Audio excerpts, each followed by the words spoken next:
xubno ka mid ah jaaliyadaha Soomaaliland ee ku dhaqan wadamada Kenya, Uganda iyo Tanzania ayaa taageeray soo dhaweeyay ka hawlgalka abaabulka kulamada guud ee la isugu imanayo isla markaasina gacanta lagaga geysanayo dhismaha wadada isku xidha gobolka Togdheer iyo gobolka Sanaag ee ka socda wadanka gudihiisa iyo dibadiisaba, iyagoo geestoodana sheegay in dhalinyarada waayeelka iyo waxgaradka dhammaan dadweynaha reer Soomaaliland ee ku dhaqan bariga Afrika ay ku wargelinayaan sidii kulamo kuwaasi la mid ah ay isugu iman lahaayeen oo gacan iyo taakulaba lagaga geysanayo dhismaha wadadaasi isku xidha gobolka Togdheer iyo gobolka Sanaag. ugu horeyntii Maxamuud Xasan Cali Muuse oo ka mid ah jaaliyada reer Soomaaliland ee ku dhaqan wadankaasi Tanzania in muddo ahna ku sugnaa magaalada Nairobi ayaa sheegay in toddobaadkan soo socda uu ambabixi doono wadankaasi Tanzania iyo sidoo kale Zambia, isla markaasina fariintan uu gaarsiin doono jaaliyadaha Soomaaliland ee ku dhaqan wadamadaasi kuna wargelin doono sidii ay geestooda isugu abaabuli lahaayeen ka qayb qaadashada wadadaasi. waxaana hadaladiisii ka mid ah sidan: waxaan halkan bal uga direeyaa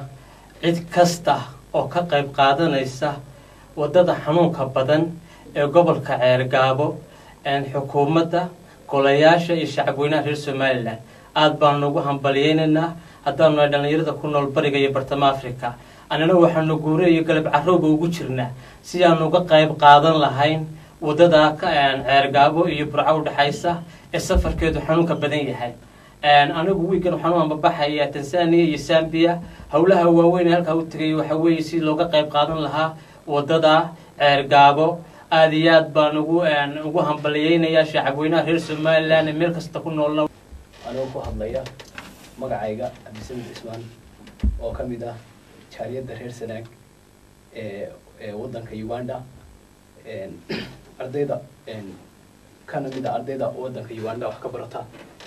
halkan waxaanu aad hambalyo uga direynaa dhammaan dadweynaha u howlan wadada u dhaxaysa Ceergaabo iyo Burco. ugu dambeyntii Khadar Siciid Xasan oo ka mid ah xubnaha ugu firfircoon jaaliyada reer Soomaaliland ee ku dhaqan wadanka Kenya ayaa isaguna hadallo dardaaran oo halkaasi ka soo jeediyay ayaa waxa ka mid ahaa: waxaan aad iyo aad ugu hambalyeynayaa dhammaan madaxda jamhuuriyadda Soomaaliland oo ugu horeeya madaxweynaha jamhuuriyadda Soomaaliland mudane Axmed Maxamed Maxamuud Siiraanyo, madaxweyne ku-xigeenkiisa, gudoomiyaha baarlamaanka, gudoomiyaha golaha guurtida ee ka dhigiyay dhibaatada wada xumada haysata reer Ceergaabo gaar ahaaneed wadada u dhaxaysa gobolka Burco iyo gobolka Sanaag.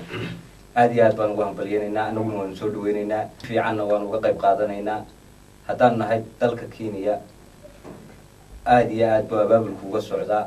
waxaanu rajaynaynaa in maxay ahayd toolay aanu guul ka gaadhno oo aanu meel fiican iska taagno haddaanu dalka jaaliyada reer Kenya nahay. baaqan dhalinyarada reer Soomaaliland ee ku dhaqan wadamada Tanzania, Kenya iyo Uganda ay soo jeedinayaan ayaa ku soo beegmaya kadib markii toddobaadkiina dhaafay safiirka Soomaaliland u fadhiya wadanka Kenya Maxamuud Cabdullaahi Jaamac uu baaq u soo jeediyay dhammaan dadweynaha reer Soomaaliland ee ku dhaqan wadamada bariga Afrika sidii gacan iyo taakuleynba looga geysan lahaa dhismaha wadada isku xidha gobolka Togdheer iyo gobolka Sanaag, maadaama ay tahay wada halbowle ah oo aan indhaha laga qarsan karin. Cabdullaahi Cabdi Cali, TV-ga qaranka Jamhuuriyadda Soomaaliland, Nairobi.